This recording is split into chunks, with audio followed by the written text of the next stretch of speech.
First, let me say, Marcus, you've done a tremendous job, and thank you for inviting me to moderate tonight's panel. But you can clap for Marcus, because he deserves as many applause as possible. It's a pretty tough act to follow tonight after hearing Gary Kasparov, okay? And, you know, I always think my career has plateaued, but if I'm following you, I think things are looking pretty good, okay? But having said that, just another word of thanks. You know, whether you're liberal, conservative, NDP, Green, Rhino, if they still exist, Marijuana Party obviously folded. But having said that, I want to just mention that I think that Minister Freeland does a tremendous job. And it's really,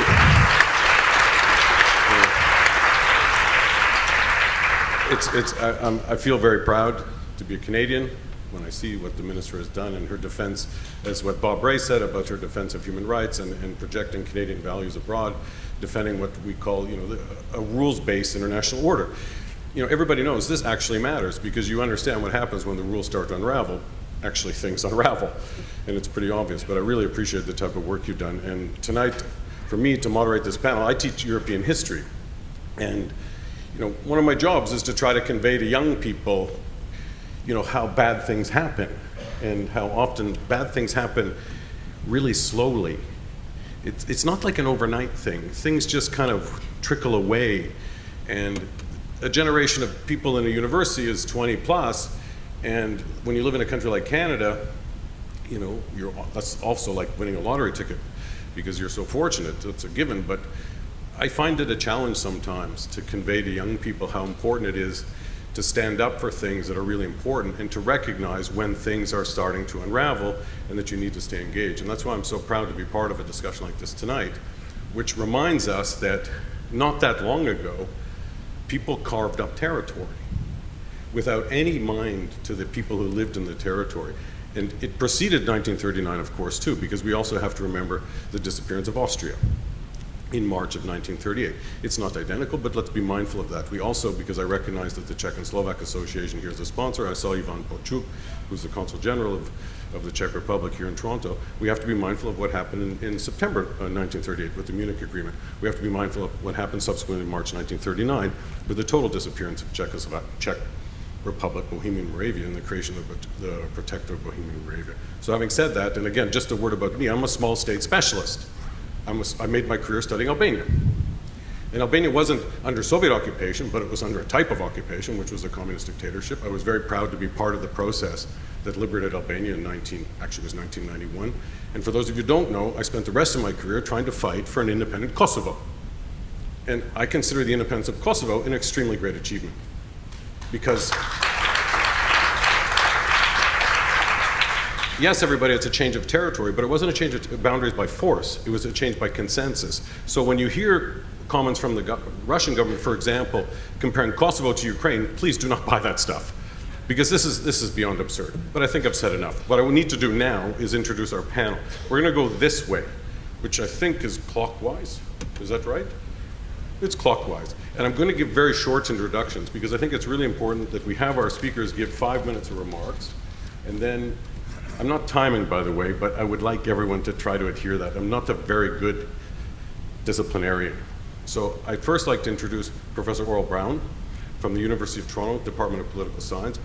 I'm going to give him a very short introduction. He's obviously a colleague, but he's one of the leading experts on Central and Eastern Europe in North America. Professor Brown, the podium is absolutely yours. Would you like to come up here, or would you like to stay? You need to clap again, by the way.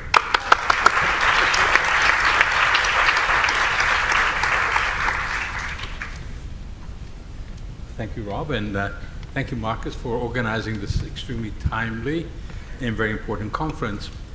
And Mr. Freeland had mentioned that academics had failed. Certainly they failed in many areas to predict or to understand. It was a failure of imagination. It was a failure of courage in some ways. And as someone who has been teaching here at the University of Toronto for a long time, and who also taught at Harvard for several years, I think we have to acknowledge that failure. In my defense, I can only say I haven't always been wrong, but I think we need to do a lot better than we have done in the academic world to understand the reality of the international system, not the aspirational, but what we in fact have to confront. Looking at this historical event, and it is an event that has had such tragic consequences, to paraphrase Franklin Delano Roosevelt, when Nazi Germany signed this non-aggression pact with the Soviet Union, with its secret protocols that divided Eastern Europe into two spheres of influence. This was done on August 23rd, 1939. We might say, using Roosevelt's words, that it was a day of infamy. At the same time, I would suggest that it was also an exercise in larceny. And I use that term in the meaning of larceny as a misappropriation of territory, a misappropriation of wealth, a misappropriation of identity, because this is one of the things that happened as a result of the implementation of these secret protocols. And to sort of highlight how this was, in a sense, an exercise in larceny, and how this kind of larcenous intent persists in some ways, the great cartoonist David Lowe, in a very famous cartoon that was published in the Evening Standard in September 1939, portrayed the situation in a way that was both perceptive and prescient. In this cartoon, I'm sure most of you have seen this, it's in many history books. Hitler and Stalin are portrayed as standing on the either side of the body of Poland. And they're greeting each other. And Hitler says to Stalin, the scum of the earth, I believe. And Stalin replies, the bloody assassin of workers, I presume. And this is where two murderous dictators engaged in this infamy, but also in larceny, because they were able to do this in the dark. And that darkness encouraged their megalomania as well as their larceny. Clearly, the international system today is quite different. In Europe and elsewhere, as Garry Kasparov rightly pointed out, Russia is threatening, but Russia is not the Soviet Union. It is in some ways a pathetic remnant of a superpower. It is puffed up to a position which it does not occupy due to its economic performance or to any exemplary domestic development. Germany is certainly a very different state than in 1939. It is a thriving, and in many ways Germany is an exemplary democracy. Yet the complete absence of transparency that existed in 1939 has not entirely disappeared. There's still all these deals that are being made. There are manipulations that are taking place. There is constant disinformation. And it is this problem of a lack of transparency. As Justice Louis Brandeis argued, sunlight is the best of disinfectants. And we don't have that. And this is why we have to go back and we have to remember, not merely because history repeats itself. It doesn't exactly repeat itself. Historians repeat themselves exactly sometimes, but not history.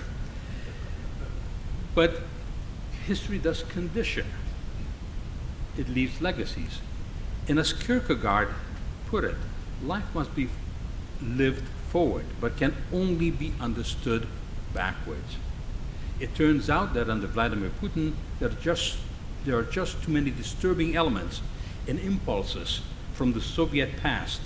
And in the case of the West, but particularly in the case of the largest European player, there are just too many vulnerabilities.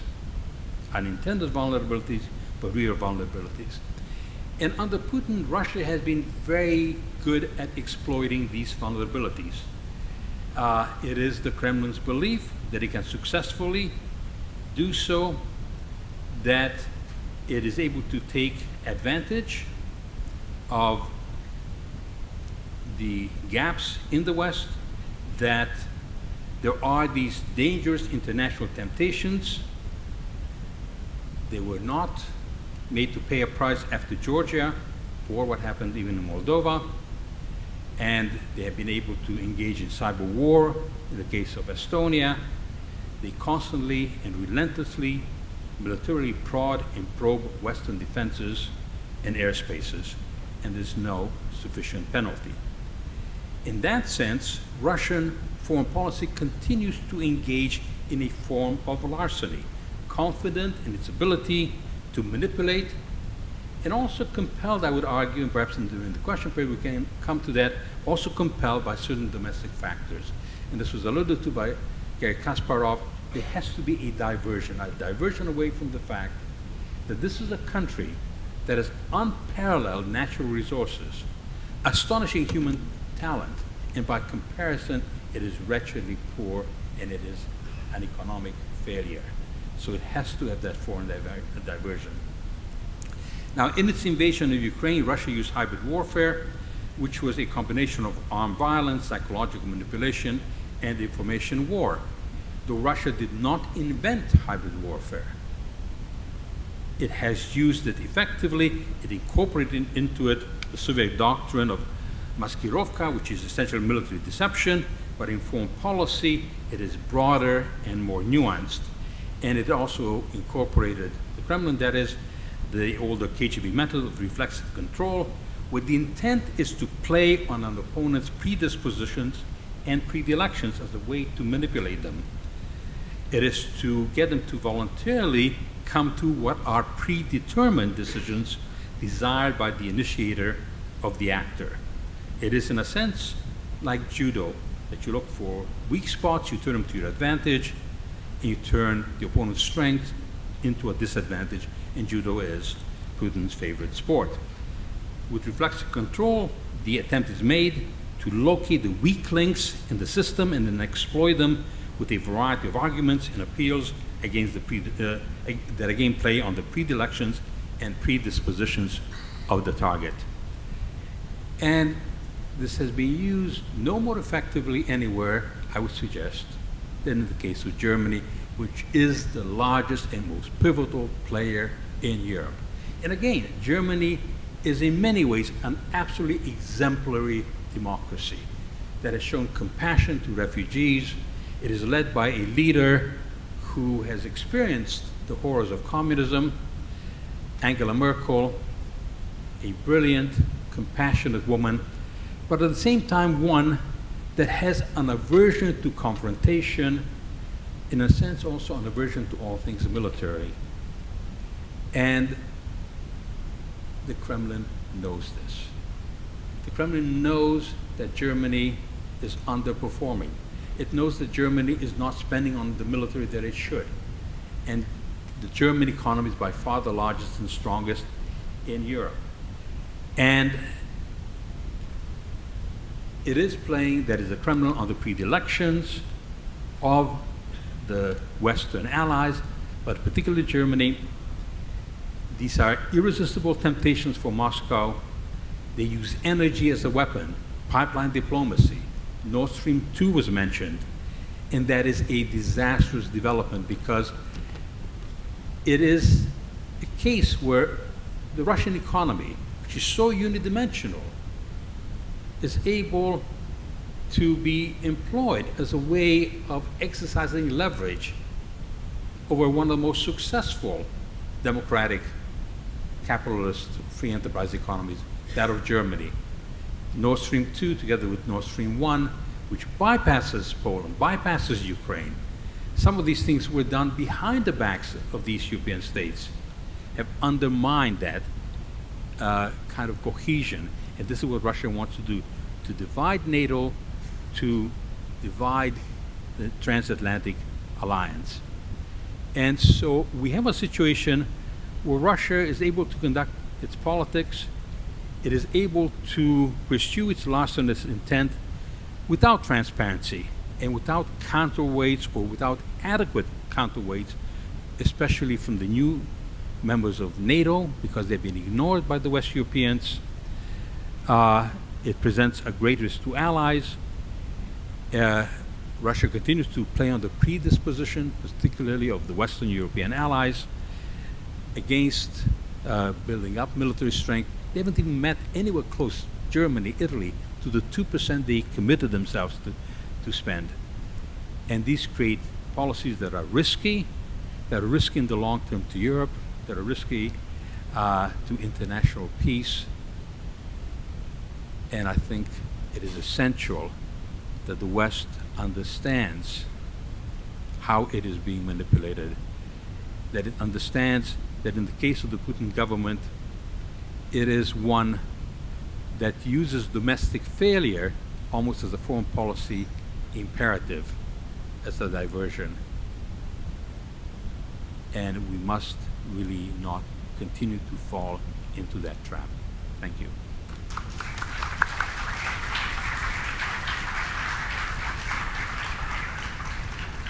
I'm going to mention the questions. I'm just as a housekeeping matter, Marcus, I think, is going to hand out some. We're not going to do that, actually. Sorry. But since I get the podium every 4 times and I talk very quickly, I want to say to Mr. Kasparov that I too remain perplexed about the hammer and sickle as an emblem that's common. And Minister Freeland left, but I want to mention to her that I never ever taught at Harvard. In fact, I've never even been to Harvard. Okay, but having said that, our next speaker is ANDREI SANNIKOV, and we're sitting beside each other. Just a quick note about Mr. SANNIKOV. ANDREI SANNIKOV is a Belarusian politician, former deputy foreign minister, opposition leader, and activist. He's born in 1954 in Minsk, Belarus. He is a career diplomat, everybody, and he has worked in the foreign ministry of Belarus before resigning in protests against the policies of President Lukashenko. Ladies and gentlemen, ANDREI SANNIKOV.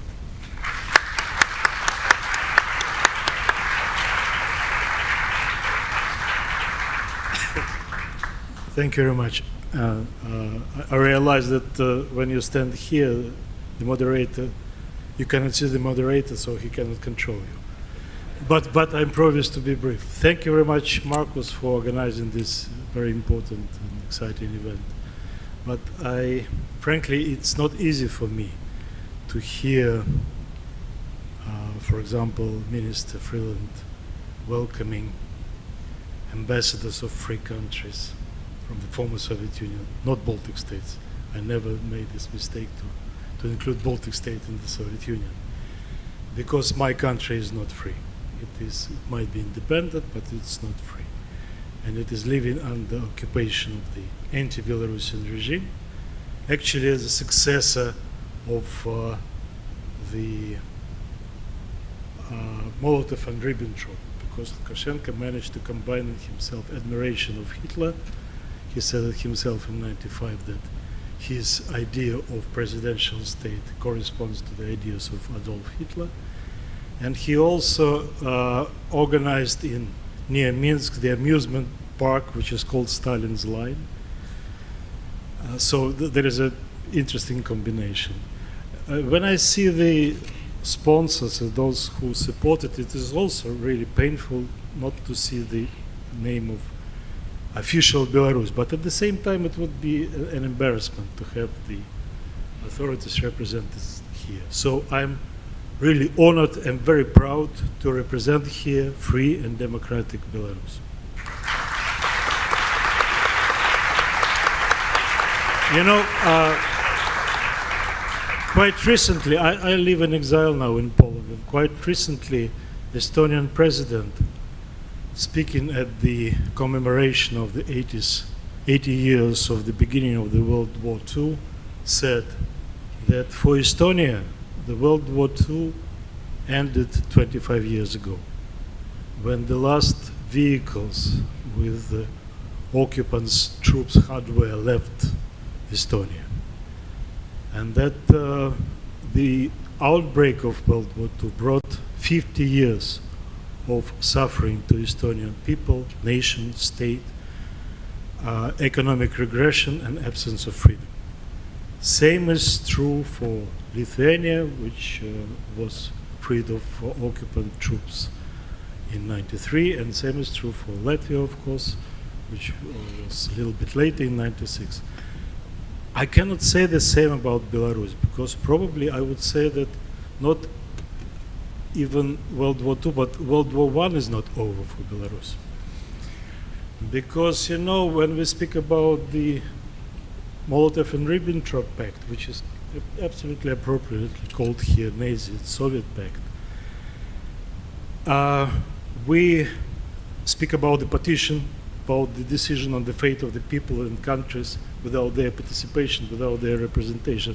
And it all started for Belarus during the World War I, with the Brest Peace treaty, when the territory was divided without the representation of Belarus. And especially tragic for us was the Riga Peace, which actually we lost 25 districts, 113,000 square kilometers of territory, about 306 million people. And when we speak about this kind of divisions, we are speaking about certain logic, and Garry Kasparov is absolutely right that Molotov and Ribbentrop is continuing today. It is continuing today. Because look at what is happening between Russia and Belarus today.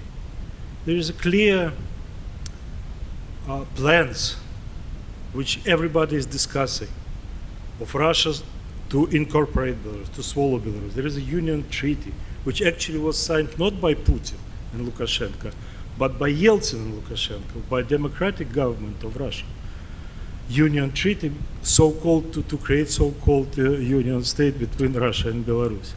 And there is no word, official word from Western world to stop this kind of plans. Because neither Putin nor Lukashenko are legitimate. They are not elected. They don't have elected parliaments. They don't represent neither Russia nor Belarus. Why it is not said? Why Canada is not saying this? That whatever you do, it will not be recognized because it's against the international law. So that is the situation that we are finding ourselves in today.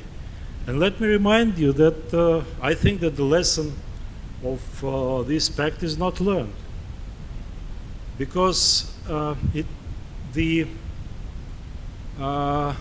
Russian aggression and Russian expansionism, although in practice started with the invasion, the war in Georgia and continued in Ukraine, but the foundations were laid immediately after the dissolution of the Soviet Union, and immediately after emergence of independent states. Because remember the word, the phrase, near abroad, it was coined in Kremlin, and it was accepted by the West. It was accepted as a sphere of influence of Russia. And from then, again, I might remind you that it was done under the democratic government of Russia. But still the imperialist concept were always there. And then it was developing, and under Putin, of course, it was developing with a terrifying speed. And today, it is not enough just to discuss the historic facts. It is, of course, very encouraging that we know much more about what was happening there. It is, of course, encouraging to see that besides Kremlin, everybody blames this. But at the same time, this near abroad and what was happening and is happening in Ukraine and what was happening in Georgia is today in the military doctrine of Russia. It is the law of Russia that Russian military can act beyond the borders of Russia to protect their compatriots.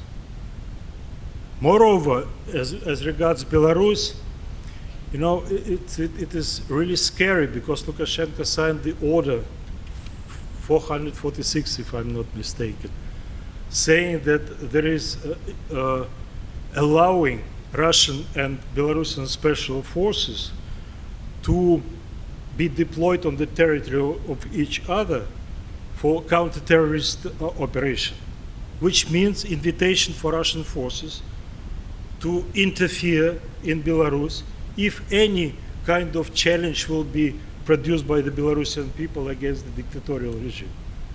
I agree completely with Gary Kasparov, what he said. Let's call the spade a spade. Dictatorship is dictatorship. Lie is a lie. It is not enough to analyze what is going on. It is really high time to take preventive measures to stop this logic of this pact from developing. And believe me, Belarus is in a very difficult situation. But I can tell you that without Belarus, Europe is not complete. Without Belarus, transatlantic community is not complete. So please, do pay attention and do help us. Thank you.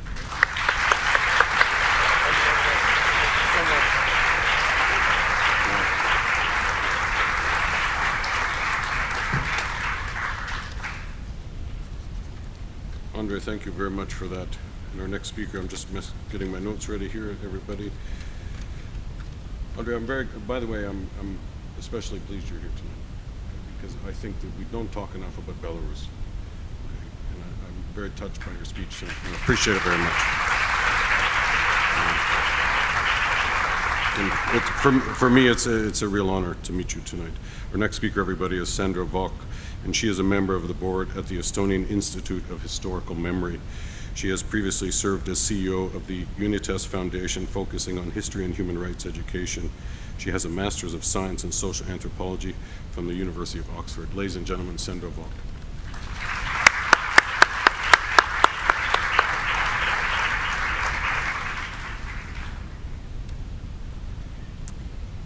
Thank you for the introduction, if you allow me. Dear guests, Excellencies, thank you, Marcus, for inviting and organizing this great event.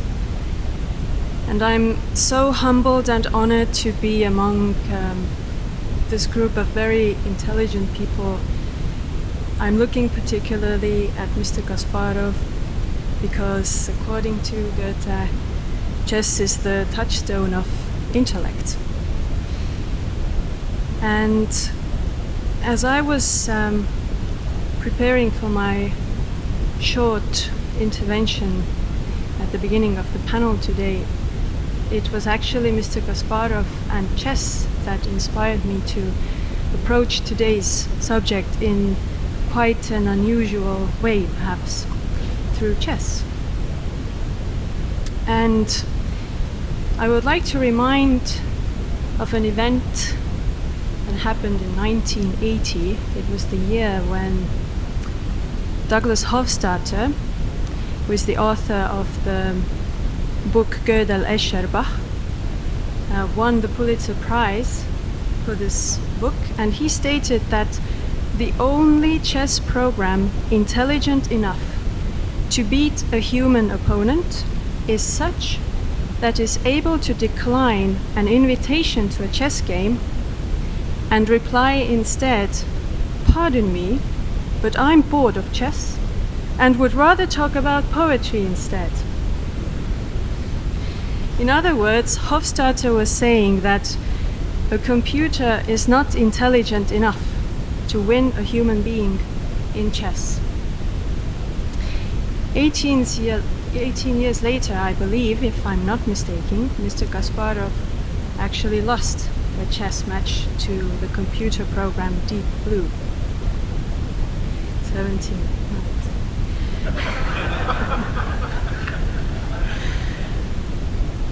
So people turned to Douglas Hofstadter asking, "So, how do you respond to this?" And Hofstadter was left with two choices: either to reassess a human being or to reassess chess. And he chose chess, saying that technological development has proven that chess does not really require a highly developed intellect.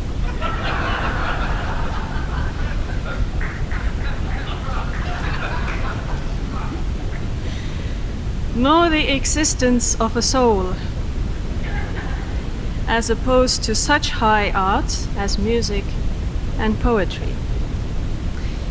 Today, approximately 20 years after that famous match, computers are able to create without effort both music and poetry.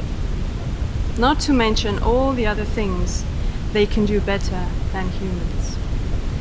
Everything that the human intellect is capable of, computers can soon do many times better, leaving us no other option but to deeply reconsider what it means to be human. So where should we look for answers? For a long time, religion provided meaning to our existence. But today, our highly developed intellect is no longer satisfied with religious explanations to who we are and how we're supposed to live. It is mainly science that today provides these explanations. However, what is claimed to be scientific and what actually is scientific may not always match. Many people find their life's purpose and meaning in pseudo-religious salvation teachings that claim to be scientific.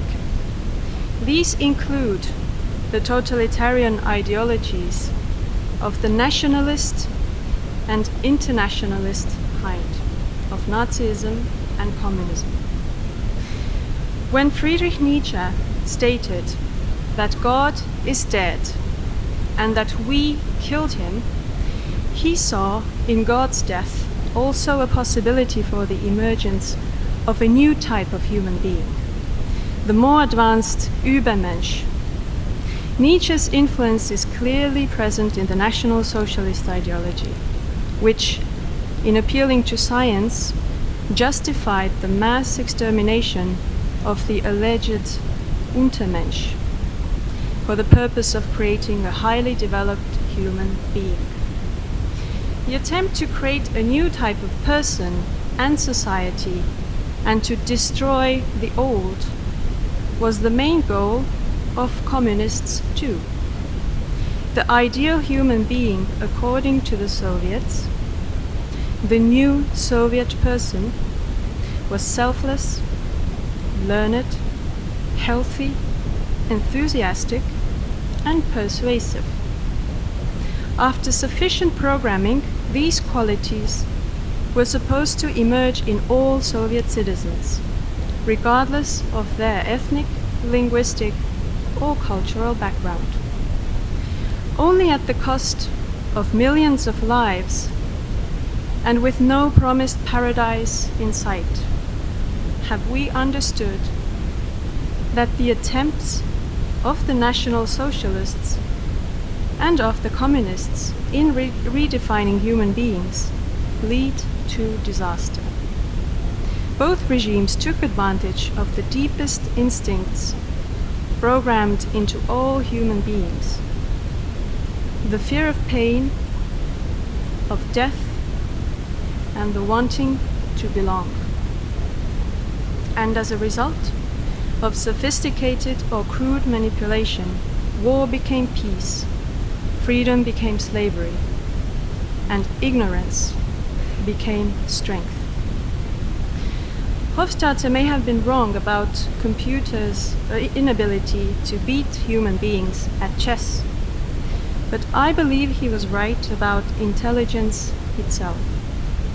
And I also believe here lies the key to our humanity, which is our ability to rise beyond our programming and our freedom to choose at any given moment the right response to any situation. Meaning that when invited to a game of chess, we can take a moment to consider and propose to discuss poetry instead. Thank you.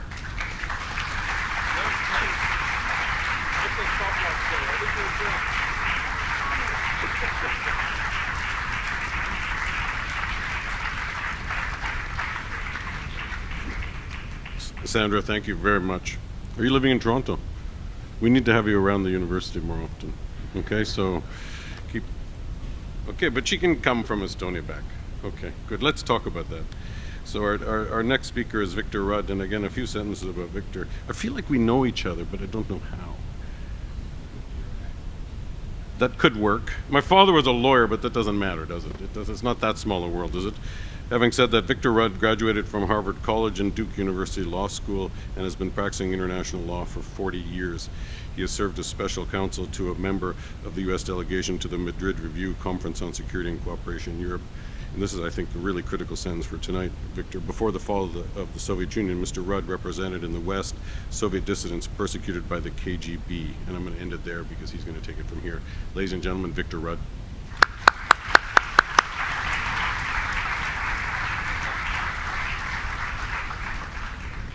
Thank you very much indeed for organizing this critical event, for the invitation to me. Ukraine has had quite some experience in dealing with the Kremlin, not just a few generations or 80 years, but centuries. And leaving aside all of the blood, there's another aspect to it which I characterize as slaughter of the mind. So how does this play with the what I'll simply call the Pact, World War II, and today? I don't know if I'll be able to get into today's issues, maybe during the panel discussion. The Molotov Pact and World War II is a great example of reality reversal. The creation of a hallucination, a hologram that converts predation and aggression into victimization. Victimization then translates into accusing others that oppose you as the aggressor. A component to that is the West. That approach has found a very receptive ground and audience in the West today. Several elements are glaring. One is a gross ignorance of history, a stupendous naivete, a total lack of any strategic instinct, greed, and yes, outright, very directly, very honestly, just outright stupidity. Let me read something to you. This is Stalin talking to the Yugoslav communists in the Kremlin a month before the end of World War II. The war shall soon be over. We shall recover in 15 or 20 years, and then we'll have another go at it. Another go at it. Now, if you have any questions about what that means, let's go back to Stalin in August of 1939 before the signature of the pact. Our choice is clear. Our task is to ensure that Germany be engaged in war for as long as possible, and that Britain and France be exhausted. The dictatorship of the Bolshevik Party will only become possible as a result of a major war. Little wonder that Stalin refused the overtures by Britain and France for an alliance against Hitler. And the relationship with Germany is nothing new. After the Treaty of Versailles, it was the Soviet Union that helped rebuild the German war industry. Germany used Soviet territory for military maneuvers, the construction of joint munitions plants, a huge volume of war material, raw materials and foodstuffs plundered from Ukraine in large measure were shipped to Germany, and the highest level of Soviet good transfer to Germany occurred between 1939 and 41. So the question becomes, is this a mutual non-aggression pact? No, this is a mutual aggression pact. Stalin was not an ally of Hitler. That suggests secondary position and subservience. Stalin was a partner, a joint venturer with Hitler in beginning the war. Hitler admired Stalin. Read the memoirs of Valentin Berezhkov, who was Stalin's favorite interpreter during the Ribbentrop discussions and at Yalta with FDR and Churchill. And Berezhkov was very, very clear that Hitler admires Stalin's cruelty and his ruthlessness. And both countries had their terminology for undesirables. Jews were vermin for Hitler, Slavs were Untermenschen, and Stalin regarded Ukrainians, when you go into the OGPU files from the early 30s, Stalin regarded Ukrainians as ethnographic material. And according to Putin, of course, Ukrainians don't even exist. So in terms of this theme of victimization, 27 million quote-unquote Russians killed, no. these were Soviet citizens. The highest proportion was suffered by Belarus. The absolute largest quantity of humans killed was in Germany. And if we take the statistics by Norman Davies from London, then Ukrainian casualties amounted to 38 to 40% of total so-called Soviet casualties. The total number of Ukrainian civilians killed was more than the total number of military deaths suffered by the United States, Germany, France, Italy, England, and Canada combined. No surprise, because what was the reason for the war in Europe? What was the reason for Hitler's war in Europe? Professor Snyder dictated this, gave a lecture to the German Bundestag in June of 2017, and that was to occupy and colonize Ukraine. And now Ukrainians all of a sudden are Nazis, as well as anybody else who opposes Putin. The other aspect that we have here, of course, is Western naivete. As we were shipping, we, the United States, was shipping massive amounts of war material to England under the Lend-Lease program. A parallel convoy was crossing the Atlantic and the Pacific, shipping goods and war material to the Soviet Union far in excess of any military need, including, I will say, because of treason in the White House, including enriched uranium and secrets from the Manhattan Project, the development of the A-bomb by the United States. That is what we have and what we have to deal with. And unfortunately, Made in America was used to suppress the underground movements in Ukraine, Belarus, and the Baltic countries, and was also used to suppress the uprisings in Kingir and other camps in the Gulag in the early 1950s and as late as the 60s. In Nuremberg, the pact was not introduced into evidence. Why not? We didn't want to embarrass the Russians. A group hug, let's make friends. Soviet atrocities at Katyn, the mass murder of political prisoners in Ukraine and Belarus and the Baltic countries. Scores of thousands of people who were killed, or tortured and killed, or killed and then dismembered and abused. None of that was mentioned. Because why? The same reasons we have today. Let us not embarrass the Russians. The truth tellers, Soviet refugees after World War II in the camps in Germany, the forced repatriation of these people who survived Hitler and Stalin now had to survive the forced repatriation by US and British troops back to the Soviet Union. Some were abducted here in Canada, the United States, and in England. Some were killed by Allied forces, others committed suicide, others wound up in a gulag. That is the perversity of World War II and Western involvement in terms of the victims of the Soviet Union. I could go on and on and on. I'll make one or two comments in terms of parallel today. Where is the victimization element? How is it played out today by Putin?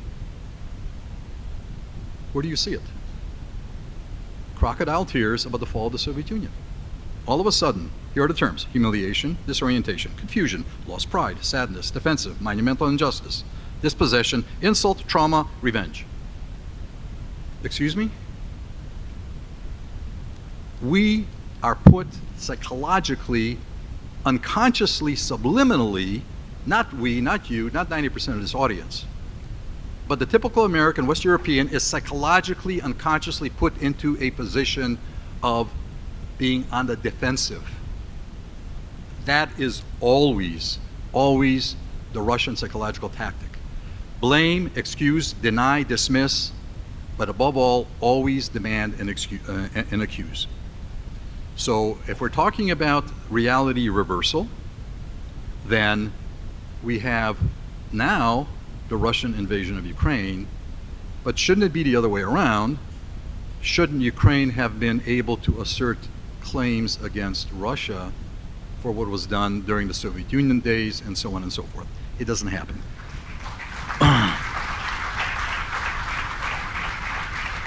Okay.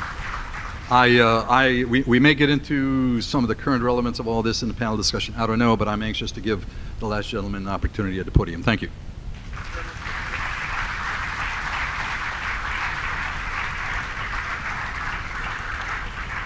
Looking at my watch, ladies and gentlemen, not quite sure, but Marcus will tell me if we're having a panel discussion.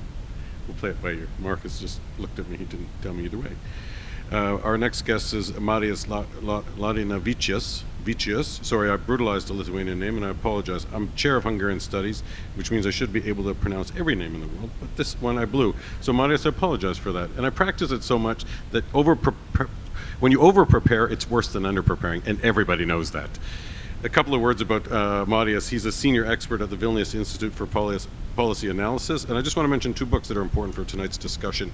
He's the author of Weaponizing Kleptocracy, Putin's Hybrid Warfare, and a guide, this is another book, and a guide to the Russian toolbox of election meddling, a platform to analyze the long-term comprehensive Kremlin strategy of malign influence. Ladies and gentlemen, Marius, please, thank you.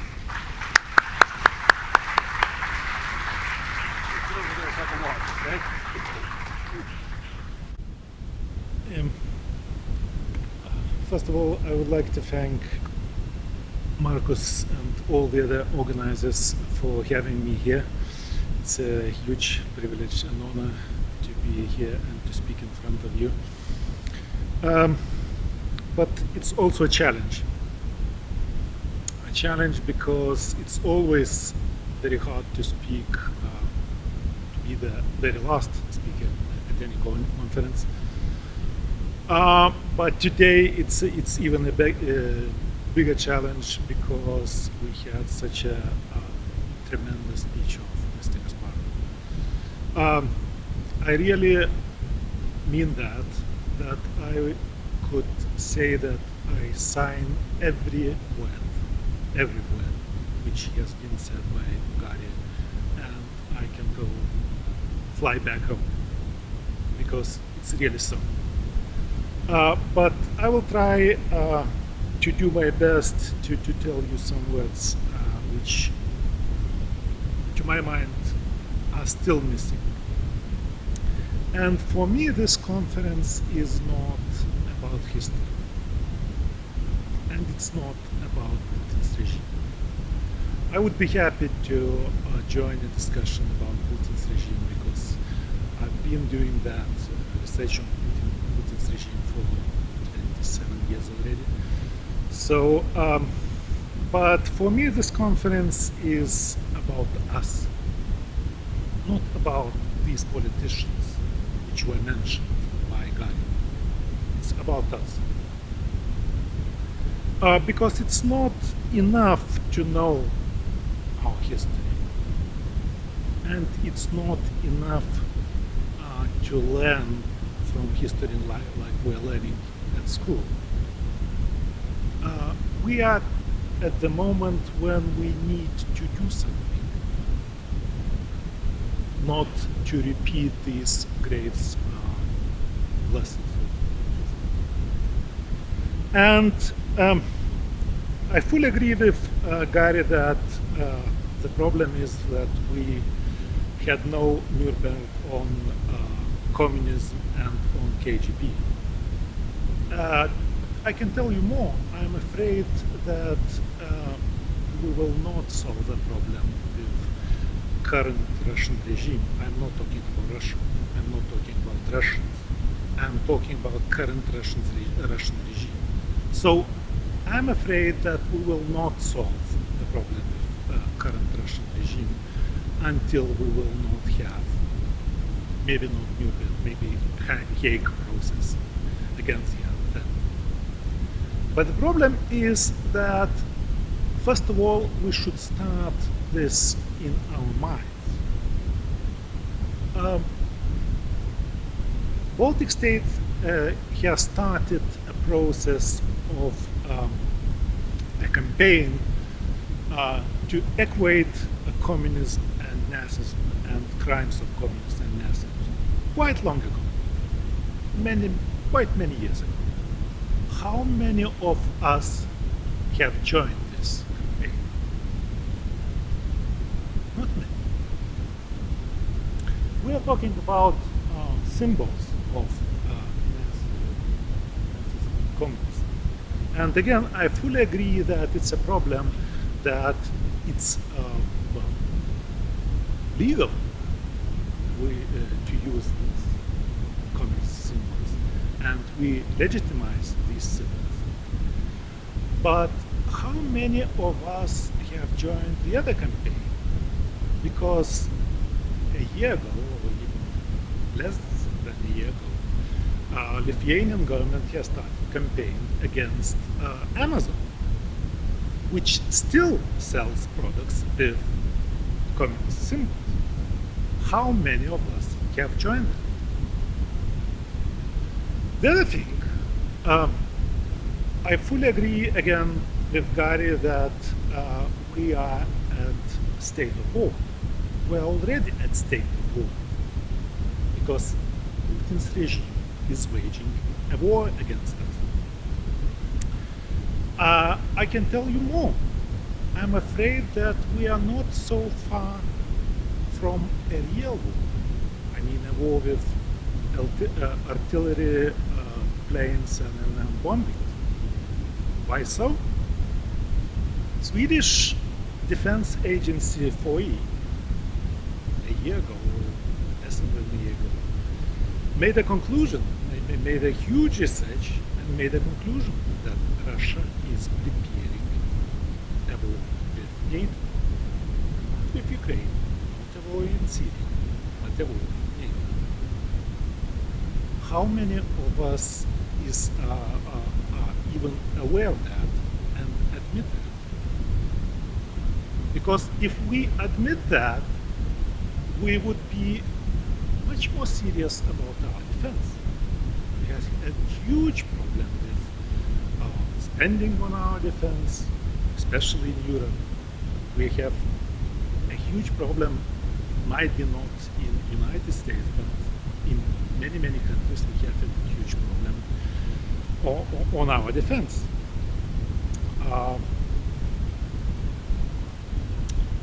We are at war in many other aspects, and well, if we would be sincere to ourselves, we would agree that NATO territory has been attacked by weapons of mass destruction already twice. It was a case of Mr. Litvinenko in London and a case of Mr. Skripal family in London. So NATO territory was attacked by weapons of mass destruction twice. What do we do? Not our politicians, but what do we do? Because we elect these politicians. We are, it might be 80 years ago that not everything was decided by people, but fortunately we are living in times when most of the things should be decided by people. So it's really about us. The latest example, even US officials publicly admitted that some 3 weeks ago, the execution in the center of Berlin, capital, greatest, biggest country in Europe, was conducted by Putin's regime. Again, what has been done?